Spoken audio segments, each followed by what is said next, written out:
Neville, 10 de junio de 1956. Como se les ha dicho, el tema de esta mañana es tiempo de siembra y cosecha. Aunque tiene el mismo título que mi último libro, esto no lo encontrarán en ese libro, ya que ese libro tiene como objetivo interpretar algunos de los pasajes más difíciles de la Biblia. Les he dado en esos 9 capítulos una observación mística y también un tipo de enfoque para que tú mismo puedas tener un tipo de interpretación de la Biblia, porque como ya sabes, no es un libro de historia. Cuando yo descubrí un significado más profundo en los pasajes del significado que normalmente se les asigna, comencé a verlos o comprenderlos de manera mística, y es por eso que les he dado una interpretación mística de muchos de los pasajes más misteriosos. Por ejemplo, cuando Salomón se hizo para sí mismo una carroza de madera del Líbano, la hizo él mismo, nadie la hizo para él. Eso es lo que tú debes hacer, lo que yo debo de hacer. Eso es lo que todos deben hacer. Y en este capítulo les muestro que la madera no es madera como ustedes piensan. La madera del Líbano significa la mente incorruptible, pero la haces tú mismo y les hemos mostrado los costados de qué están hechos y cuál es el verdadero significado. Luego vemos ese pasaje tan extraño, las instrucciones a los discípulos para que se saquen sus zapatos o que no tengan zapatos cuando viajen, y les mostramos que la palabra zapato no es solo la cosa que llevo puesta en el pie, es el símbolo del espíritu de déjame que lo haga por ti, porque el zapato no solo se hace cargo de la mugre y del barro que normalmente caería sobre el pie del que lo usa, sino que también lo protege de todo contacto con el mundo exterior. Así que cualquiera que se ofrezca a hacer por nosotros lo que deberíamos hacer nosotros y que podríamos hacer mucho mejor nosotros mismos, se está ofreciendo como nuestro zapato. Y si yo tengo que despertar espiritualmente, debo hacerlo por mí mismo. Debo tomar mi propia mente y controlarla. Debo tomar mi maravillosa imaginación y realmente controlarla y usarla para propósitos nobles. Y no debo tener ningún intermediario entre yo mismo y Dios, porque el Dios de este mundo es un Dios interno. Él es esa fuerza inevitable que expresa en hechos externos las tendencias latentes del alma. Y entonces, si yo quisiera descubrir a ese Dios, no puedo dejar que tú hagas el trabajo por mí. No puedo dejar que comas mi comida espiritual y esperar que yo crezca espiritualmente. Así que ese es el objetivo de los 9 capítulos del libro Tiempo de siembra y cosecha. Pero respecto al tema de esta mañana, voy a enfocarlo de una manera diferente. Esta declaración fue tomada del libro del Génesis, del capítulo 8 del Génesis. Es una promesa hecha al hombre que mientras la tierra permanezca, tiempo de siembra y cosecha, calor y frío, verano e invierno, el día y la noche no cesarán. Génesis 8:22. Se nos dijo que el hombre fue puesto en un jardín, que el jardín estaba completo, cada árbol daba fruto, todo el mundo estaba terminado, y el hombre fue puesto en el jardín para cultivarlo y cuidarlo. Él no tiene que plantarlo, no tiene que hacer nada más que cultivarlo y cuidarlo. No fue llamado para hacer árboles o plantar nuevos árboles. Todo está terminado. Como se nos dice en Juan, yo os envié a cegar lo que no habíais trabajado. Juan 4:38. Porque la creación está terminada. Cada drama humano concebible, cada pequeña trama, cada pequeño plan en el drama de la vida ya ha sido elaborado como meras posibilidades mientras no estemos en ellos. Pero son poderosamente reales cuando estamos en ellos. Así que el hombre puede contactarse con ese particular estado de su elección, porque mi imaginación puede contactarme internamente con el estado deseado, entonces me encuentro en él. Si estoy en él, yo lo manifestaré en mi mundo. Los estados en los que nos encontramos son el tiempo de siembra. La cosecha es simplemente el encuentro con los eventos y circunstancias de la vida. Pero la memoria del hombre es tan corta que se olvida del tiempo de siembra. Pero todos los finales son consistentes con su origen, así que si el origen, digamos que es una desgracia, el final será una desgracia. Pero cuando cosechas desgracias, tú te preguntas, ¿por qué me pasó a mí? ¿Cuándo puse en marcha una cosa como esta? ¿Acaso no les he dado a los pobres? ¿Acaso no he rezado todos los días? ¿Y por qué este tipo de cosas deberían de suceder? Pero verás, mi Dios nunca se olvida porque Él siempre da el final en armonía con el origen. Y tú y yo somos seleccionadores. Nosotros no hacemos, no somos creadores. La creación está terminada. El mundo entero de la creación, como se nos dice en el Eclesiastés. Yo soy el principio y el fin. No hay nada por venir que no haya sido y que es. Así es que ve la creación como terminada y tú y yo somos solo seleccionadores de aquello que ya es. Por seleccionadores me refiero a que tú y yo tenemos el privilegio, aunque podemos no utilizarlo, pero es nuestro privilegio seleccionar aquel aspecto de la realidad al cual responderemos, y al responder a él, lo manifestaremos en la existencia para nosotros mismos. Sin saber que somos tan privilegiados, simplemente vamos por el mundo reflexionando las circunstancias de la vida, sin darnos cuenta de que tenemos el poder de crear o de generar las circunstancias de nuestra vida. Ahora, analicemos aquello a lo que personalmente yo me refiero con tiempo de siembra. Si todo está terminado y completado, entonces, ¿por qué se nos promete que habrá un tiempo de siembra y de cosecha entre tanto la tierra permanezca? El tiempo de cosecha, para aquellos que están aquí esta mañana, como deberíamos saber, no lo estamos tomando literalmente. Nuestro tiempo de cosecha es ese momento en el tiempo cuando tú y yo reaccionamos a lo que sea en este mundo. Podrá no ser un objeto, podría ser que reaccionamos a un individuo, podría ser a unas noticias de las que nos enteramos, pero el momento de reacción, esa respuesta emocional, es nuestra actitud. Nuestras actitudes son los tiempos de siembra de la vida, y aunque podremos no recordar el tiempo de siembra o el momento de respuesta, la naturaleza nunca se olvida y de repente aparece en nuestro mundo. Y eso repentino es tan solo lo emergente de una continuidad escondida. Fue continuo desde el momento de reacción hasta que apareció en el mundo. Su aparición en el mundo es la cosecha, así que tú y yo podemos cosechar cualquier cosa que deseemos, pero primero debemos tener un tiempo de siembra. Debe ser precedido por un momento de respuesta o una actitud. ¿Qué tan seguido dices, lo tomé con la actitud incorrecta? O él está en la actitud equivocada.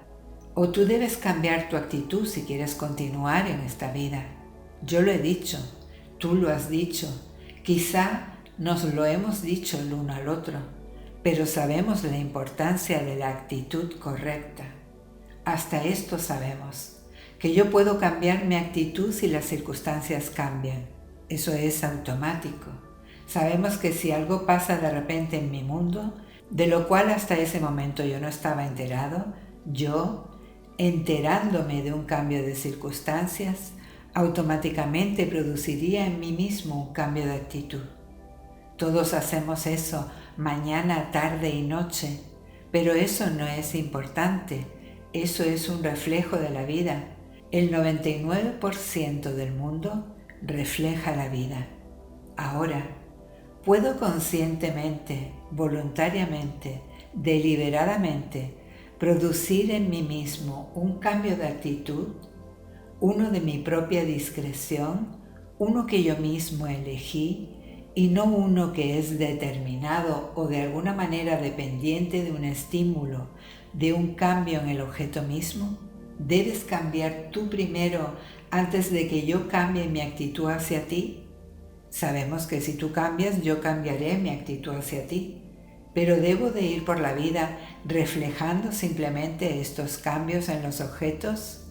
¿Y acaso no puedo deliberadamente determinar el cambio antes del cambio en el objeto? Porque si puedo, estoy moviéndome hacia el completo control de mi destino y convirtiéndome en el amo de mi destino. Si puedo asumir una actitud activa y positiva y no depender de los cambios en el objeto para que haya cambios en mí mismo. Si puedo hacerlo, realmente estoy, si no soy ya un amo completo, teniendo más control de las circunstancias de la vida, pero el 99% del mundo espera a que las cosas sucedan en el exterior y luego ellos reflejan. Eso no es un logro para nada. Si nos despertáramos y nos hiciéramos verdaderos seleccionadores de la belleza de este jardín que Dios nos dio, para que podamos seleccionar ese aspecto en particular al cual responderemos, entonces lo haremos al cambiar deliberadamente nuestra actitud hacia la vida misma.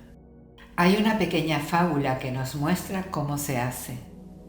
Si tú estudiaras la fábula cuidadosamente, tú verías la importancia de la imaginación. La fábula es la del zorro y las uvas. Todos ustedes la conocen.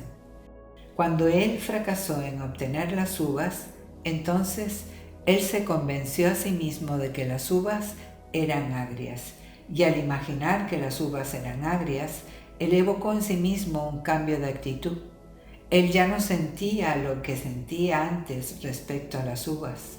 Ahora, esa es una pequeña fábula en un tono negativo o en un tono trágico. Tú y yo tomaremos la misma historia, pero ahora la pondremos en un tono positivo. Contemplamos nuestro sueño ambicioso, nuestro concepto noble de la vida. Podría parecer que no tenemos los talentos para realizarlo. En vez de decir lo que el zorro dijo, que la cosa está fuera de nuestro alcance y por lo tanto es algo amargo de todas maneras, podemos tomar la misma técnica y preguntarnos, ¿cómo sería si hubiese ya realizado esto? ¿Cómo sería el sentimiento si sucediera y mencionamos lo que deseamos? Si yo puedo contemplar cómo sería el sentimiento si yo fuera el hombre que quiero ser, si tú fueras la persona que quieres ser y regocijarnos en ese estado como si fuera verdad, estoy produciendo dentro de mí esa respuesta emocional necesaria para el tipo de siembra. Quizás no veas una cosecha inmediata. Quizás la cosa a la que ahora le estoy dando expresión en la forma de tiempo de siembra es un roble y no es un pequeño hongo que crecerá en una noche. Quizás mi sueño tome un intervalo de tiempo un poco más largo desde la plantación verdadera y la cosecha. Pero si yo sé que todas las cosas son consistentes, mirad allí los campos. El sésamo era sésamo, el maíz era maíz, el silencio y la oscuridad sabían. Tal es así como el destino de un hombre nace. Así que si este momento de respuesta es la verdadera plantación de la semilla, y si era maíz, debe ser maíz lo que aparecerá en el tiempo de cosecha, entonces puedo seleccionar la naturaleza de las cosas con las que yo me quiero encontrar en mi mundo. Yo puedo tomar no solo los requerimientos de Neville como hombre, sino también de, primero, mi círculo íntimo como hombre de familia, los deseos de mi esposa para su hija, para su esposo, para ella misma, el deseo propio de mi hija y moverme más allá de mi pequeño círculo como hombre de familia al círculo de las amistades y moverme más allá de ese hacia mis conocidos y moverme más allá de ese hacia completos extraños, estados impersonales. Pero si yo sé que la ley es fiel, no importa cuándo la opere o si la utilizo consciente o inconscientemente, de todas maneras obtendré resultados y los resultados estarán en armonía con la plantación, con la verdadera siembra. Ahora, ¿qué es nuestro tiempo de siembra de hoy? Quizás hayan 2000 y pico aquí. Tenemos 2000 y pico de pedidos diferentes, multiplicado por un número grande porque tenemos pedidos para otros. Pero puedes tomar hoy, mientras estás sentado aquí, y puedes realmente contemplar cómo sería si, y supón que fuera cierto. Supón que yo puedo dirigirme hacia un amigo ahora y regocijarme con él por su buena fortuna y realmente llevar una conversación mental con él desde la premisa de que él o ella ya han realizado su sueño.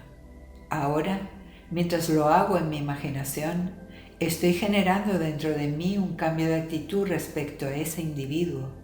Estoy produciendo dentro de mí una cierta respuesta positiva, deliberada y emocional, y en ese preciso momento en que lo hago es el tiempo de siembra.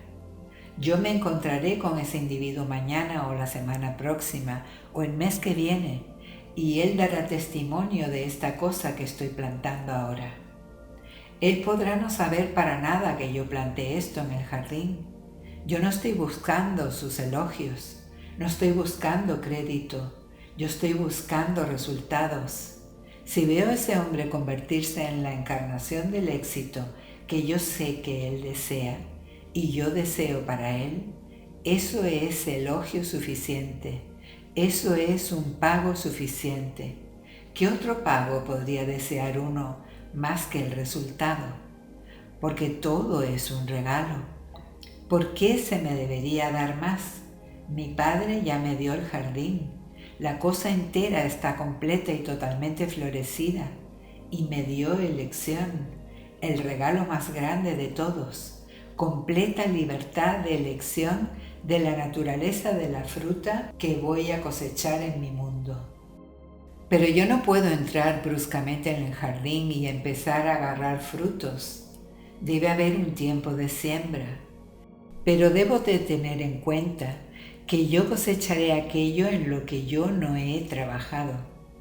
Yo no trabajo para hacerlo posible, simplemente lo planto, porque en ese momento de respuesta están contenidos todos los planes, toda la energía necesaria para desarrollar el plan en un perfecto y maravilloso hecho objetivo, el cual luego cosecharé al darme cuenta de él en la realidad externa. Pero yo no trabajo para hacer que suceda, yo simplemente debo saberlo. Así que ese es nuestro privilegio, esa es nuestra elección. Si tú lo crees, ¿no estás asombrado ante el tipo de cosas que has plantado? El tipo de siembras que en tu ignorancia, en nuestro adormecimiento, permitimos que realmente se dispersen en nuestro mundo. Verás que algunos dirán, ¿pero por qué Dios lo ha permitido? No puedes concebir de un Dios infinito que no sea infinito en todo sentido. Si yo fuera incapaz de asumir, por ejemplo, un estado desagradable, yo no podría ser el hijo de mi Padre, porque mi Padre es infinito. Y si Él fuera realmente incapaz de asumir cualquier estado, entonces Él no sería Dios. Todo está dentro de mí, todo. Tú no puedes concebir algo que yo no contengo. Si yo no contuviera la cosa más horrenda del mundo, no podría ser infinito y por lo tanto no podría ser el hijo de un Padre infinito. Así que Dios es infinito y nos ha dado todo, pero nos dio libertad de elección para que nosotros nos convirtamos en seleccionadores, discriminadores y para que saquemos todo lo que es hermoso de ese jardín. Si yo tomara un piano, las 88 notas del piano, y pudiera sacar del teclado de ese piano cada sonido fuera de tono y continuara extrayendo las notas que producen ese sonido fuera de tono, yo quitaría las 88 notas. No quedaría ninguna nota en la que pudiera tocar la armonía del mañana, pero permíteme dejar las notas y aprender el arte de tocar el piano, y así podré sacar de esas mismas 88 notas todas las armonías del mundo. Lo mismo es verdad respecto al hombre. En vez de mirar a alguien y aceptar como final la evidencia de los sentidos, digamos que hay alguien que trajo a su mundo, por ejemplo, una enfermedad. Él está tratando de analizarlo desde lo externo. ¿Cuándo contrajo el virus? ¿Cuándo es que se puso en contacto cercano con alguien que tenía el virus? Y lo están llevando al laboratorio con su sangre y tratando de encontrarlo allí. Nunca lo encontrarás allí. A pesar de toda la sabiduría del hombre, lo encontrarás solo en la conciencia del individuo, quien en un momento que ahora ya fue olvidado hace rato, plantó la cosa que ahora está cosechando. Y no vas a encontrarlo en ningún análisis externo, porque las cosas que se ven no fueron hechas de cosas visibles. Eres advertido una y otra vez en todos los libros de la Biblia, pero especialmente en este capítulo 11, versículo 3 del libro de Hebreos, que lo que se ve no fue hecho de cosas visibles, pero ningún hombre lo cree. Él insiste en encontrarlo en las cosas visibles, así es que extrae mi sangre, extrae un pedacito de mi piel y empieza a hacer un análisis de eso. Y él me dirá que sí, que lo ha encontrado, está en mi sangre. No estoy negando que lo hayan encontrado en mi sangre, pero ¿por qué está en mi sangre? Está en mi sangre o está en mi cuerpo o en mi mundo, porque en algún punto en el tiempo yo, ejercitando el derecho como un hijo libre de Dios, seleccioné algún estado desagradable relativo a otro individuo. No necesita ser sobre mí, puede ser respecto a otro, en que yo me regocijé en el dolor de otro, en donde mi respuesta emocional al escuchar esas noticias fue bien, así que yo lo puse en movimiento. Pero cuando sucedió en mi mundo, yo no pensé que fuera bueno, pero fue mi cosecha, y todas estas cosas son la cosecha de cosas que tú y yo hemos plantado, porque todas las cosas corren conforme a lo esperado. No te sorprendas de lo repentino en nuestro mundo, como cuando alguien se enferma. Es solo repentino porque nos hemos olvidado y la memoria del hombre es muy corta.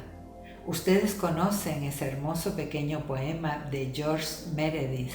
Olvidadiza es la verde tierra. Solo los dioses recuerdan eternamente. Ellos acatan despiadadamente y siempre de igual a igual. Por sus grandes memorias, los dioses son conocidos. Si tan solo el hombre pudiera recordar estos momentos de siembra, él nunca estaría sorprendido cuando la cosecha aparece en su mundo. Pero porque no tiene recuerdo sobre ese momento en el tiempo cuando él tiró esa semilla, que es simplemente su respuesta emocional a algo que él contempló, o algo de lo que se enteró, o algo que observó, en ese momento la cosa fue hecha. Él no tuvo que trabajar para traer la cosecha, él simplemente lo encontró como algo ya completamente crecido.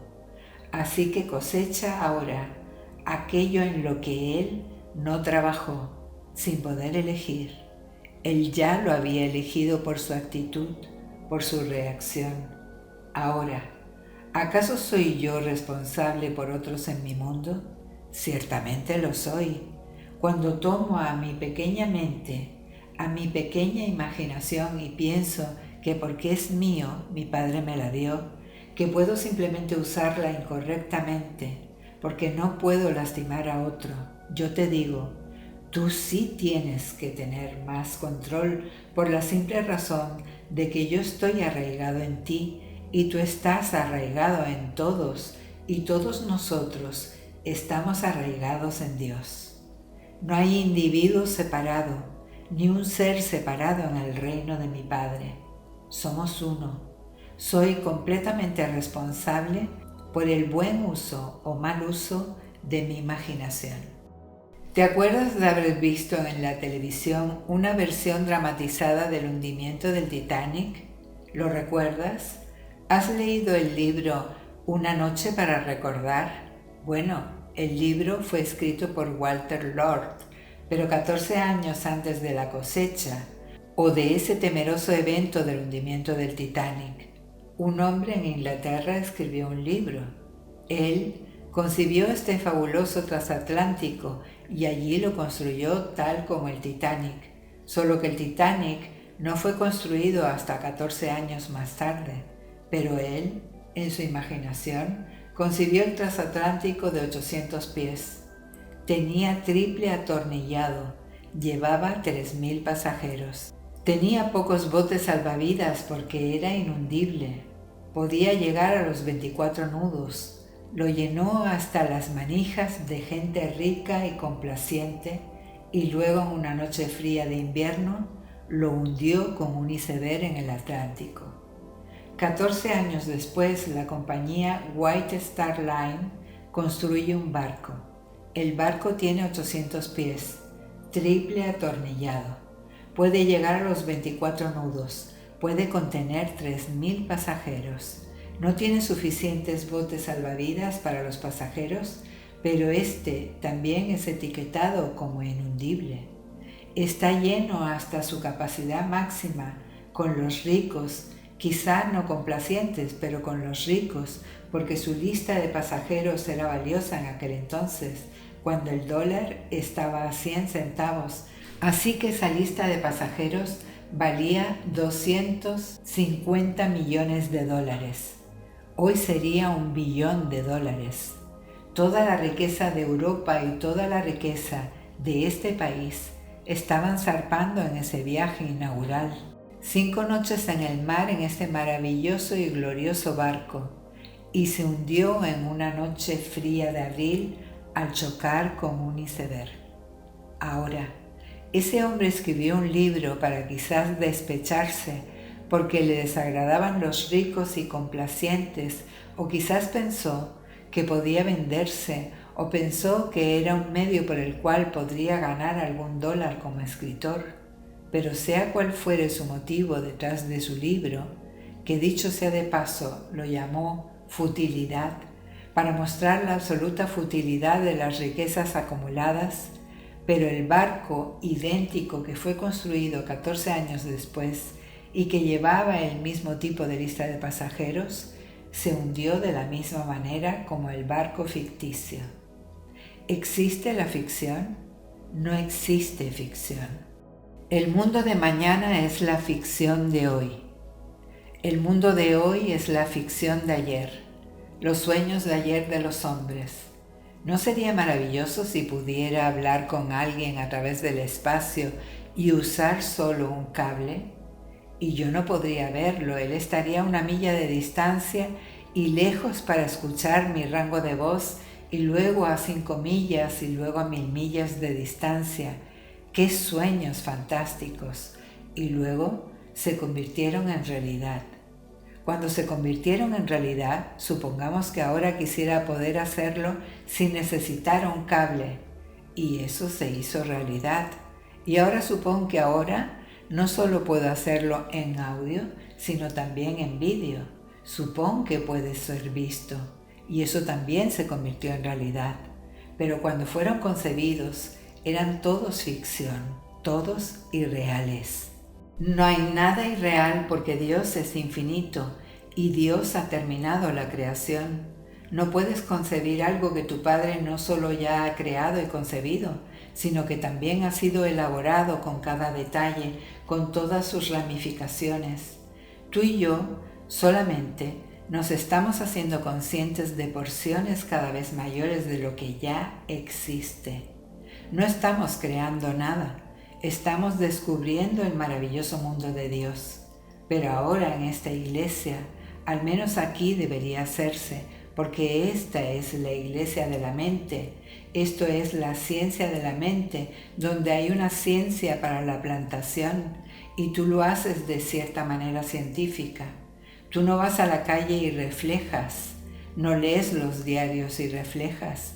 Tú sales como una persona más positiva que la gente que se junta en áreas similares, por la simple razón de que ellos van solo a escuchar un sermón y a que les digan qué tan malo es el mundo. Ustedes no vienen aquí para que se les diga qué tan malo es el mundo, porque si tú crees que es malo, entonces hay algo que tú debes hacer al respecto, porque tú has plantado el mundo. Tú has tenido tu tiempo de siembra, así que la gente se reúne aquí para que se les explique cómo operar este maravilloso regalo que el Padre les ha dado. Existe esta maravillosa mente e imaginación, así que les dice que salgan y que sean selectivos en sus elecciones. Elige aquel aspecto de la realidad al que tú quieres responder, ya sea éxito, salud, dignidad, nobleza, algo maravilloso con lo que tú contribuyes para el bienestar del mundo. Mientras caminas, estás contribuyendo a la sociedad, contribuyendo a la comunidad en la que vives, no necesariamente porque das dólares, sino que contribuyes con tu maravilloso tiempo de siembra. Si en tu comunidad ves la necesidad, por ejemplo, de que haya una iglesia, o ves la necesidad de que haya una maravillosa escuela, tú no esperas hasta que la gente se junte para hacerlo. Tú realmente, en el ojo de tu mente, contemplas la alegría que es tuya a causa de la maravillosa escuela que hay aquí para los chicos, o la maravillosa iglesia que hay aquí para elevar al hombre espiritualmente, y te imaginas cómo sería si fuera cierto. Tú sientes el éxtasis de experimentarlo en tu interior. Eso es el tiempo de siembra. Luego, de una manera que tú no conoces y que no necesitas trabajar para producirlo, tú te encontrarás con esa escuela y esa iglesia y estas cosas hermosas en tu comunidad. Así es que tú plantas las semillas y dejas a otros que piensen que son ellos los que lo están trayendo a la existencia. Les permites que ellos piensen eso. Tú vas por este mundo plantando lo bueno. Es por eso que estás aquí. Nos reunimos aquí los domingos por la mañana para descubrir más sobre este maravilloso regalo que Dios nos dio, para que seleccionemos todas las cosas amorosas en este mundo y las hagamos nacer en nuestro mundo. Esta mañana no solo lo tomas para ti, aunque comienzas por tu propio ser, luego diríjate a un amigo en el ojo de tu mente y felicítalo por su buena fortuna. Felicítalo por su expansión en su mundo y siente realmente la excitación de tal contacto en ese momento de respuesta que fue un cambio de actitud respecto a ese amigo. En ese momento tú has plantado. Ahora, de una manera que tú no conoces y que no necesitas conocer, esa semilla va a ir a través de su pasaje invisible natural y aparecerá como una realidad en tu mundo. Y así conocerás el poder latente dentro de ti y dejarás de reflejar la vida y te convertirás en lo que yo llamo un verdadero creador. Y como creador me refiero a que tú estás creando por seleccionar sabiamente las cosas amorosas en este mundo y les estás dando expresión en este mundo. Así que a eso me refiero con tiempo de siembra y cosecha, la importancia de la actitud correcta, y tú puedes hacerlo. No necesitas esperar a que las circunstancias cambien. No necesitas esperar por el estímulo de un cambio en el objeto para producir en ti mismo el cambio de actitud. En tu oficina, ¿tienes un jefe que actúa de manera agresiva contigo? Bien, entonces, ¿cómo sería si él me viera como la señorita, la persona servicial que realmente soy o quiero ser. Supongamos que Él me ve como una persona a la que Él puede elogiar por mi trabajo y ascenderme en el mundo salarial, darme un aumento en mi salario por mi esfuerzo extra. Supongamos que Él puede ver eso en mí. Bueno, contempla al jefe viendo eso en ti como si Él lo hubiera notado y compensándote con un incremento. Ese momento es el momento de plantación. Podrá no venir esta noche, quizás no venga ni esta semana en el salario, pero vendrá. Tú simplemente continúas plantando las cosas amorosas, pero si todos los días, cuando te vas de la oficina, tú dices, ¡qué miserable es!, y vas a tu casa y hablas así de él con tu madre o tu esposo o con alguien más, y ellos se compadecen de ti porque realmente te creen, porque ellos también están teniendo el mismo enfoque reflectivo, negativo a la vida. Pero si mientras conduces a casa o caminando a tu casa, tú caminas en la actitud de que Él ya lo ha hecho, ya te ha aumentado tu salario, ya te ha alabado por tu trabajo, y día tras día, a pesar de todas las otras cosas que muestran lo contrario, tú persistes en ello, ¿sabes que Él lo hará? Tú producirás en Él un cambio de corazón porque tú lo has producido primero en ti mismo, y Él verá en ti las cualidades que ahora no puede ver, y luego tu mundo entero comenzará a florecer. Tú lo haces en todo el sentido de la palabra. ¿Conoces a alguien que está solo? ¿Alguien que debería realmente estar felizmente casado en este mundo? ¿Cómo sería si te contaran, no necesariamente esa persona, pero otra o una tercera persona, sobre las buenas noticias respecto a Juan, respecto a María o a alguien más?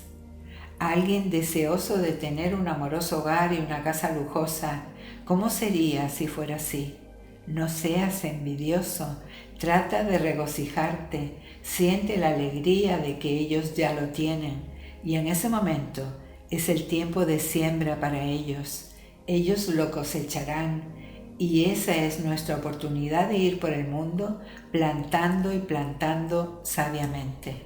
Desafortunadamente, aunque no creo que lo encuentren en esta iglesia, pero muchos de nosotros en los movimientos de iglesias tenemos una actitud muy seria hacia la vida, y por supuesto, la actitud básica en la actitud hacia la vida, no necesariamente la actitud individual hacia un objeto o hacia un individuo, pero la actitud misma que el individuo adopta a través de la vida, hacia la vida, y tienen una muy seria actitud. Bien, Horace dijo muy sabia y humorísticamente que la actitud seria es esta. Realmente creen que Dios tiene una gran lucha contra las inevitables adversidades, y dijo que eso produce en el individuo el sentimiento de ayudemos al pobre Padre. Ellos van a ayudar al pobre Padre que ha creado el mundo y se lo ha dado a sus hijos. Ahora, él habló de otro punto interesante respecto a la actitud científica hacia la vida, habiendo descubierto la pequeña molécula, el pequeño átomo y la maravillosa construcción, eso es, teóricamente, habiendo descubierto esta maravillosa y ordenada construcción de los ladrillos que hacen el mundo, su actitud es de insignificancia respecto al orden, porque ellos creen que el mundo está gradualmente desgastándose, no importa qué tan ordenado sea. Si ellos creen que el sol eventualmente se apagará y la tierra consumirá todos sus recursos, ¿qué otra actitud podrían adoptar que la de estar todos vestidos sin un lugar a donde ir? Porque eventualmente todo esto no servirá para nada. No importa qué tan ordenado sea hoy, solo podría ser un orden insignificante.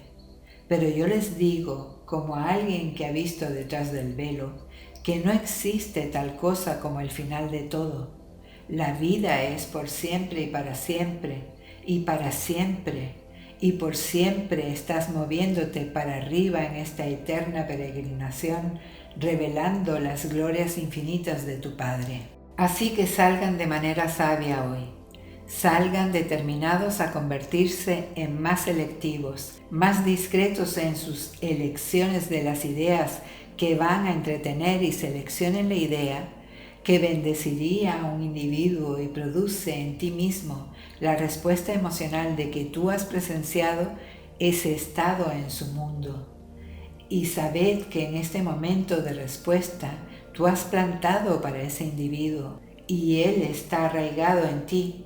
No existe tal cosa como decir que él no será encontrado en tu mundo, porque él está arraigado en ti. Todos están arraigados en ti, por lo tanto no los perderás. Está plantado relativo a ese ser y ese ser va a cosecharlo. Y tú reconocerás la cosecha cuando aparezca en su mundo. Tú simplemente plantas y dejas que la cosecha se haga cargo de sí misma. Mi tiempo se ha terminado. Ahora vayamos al silencio.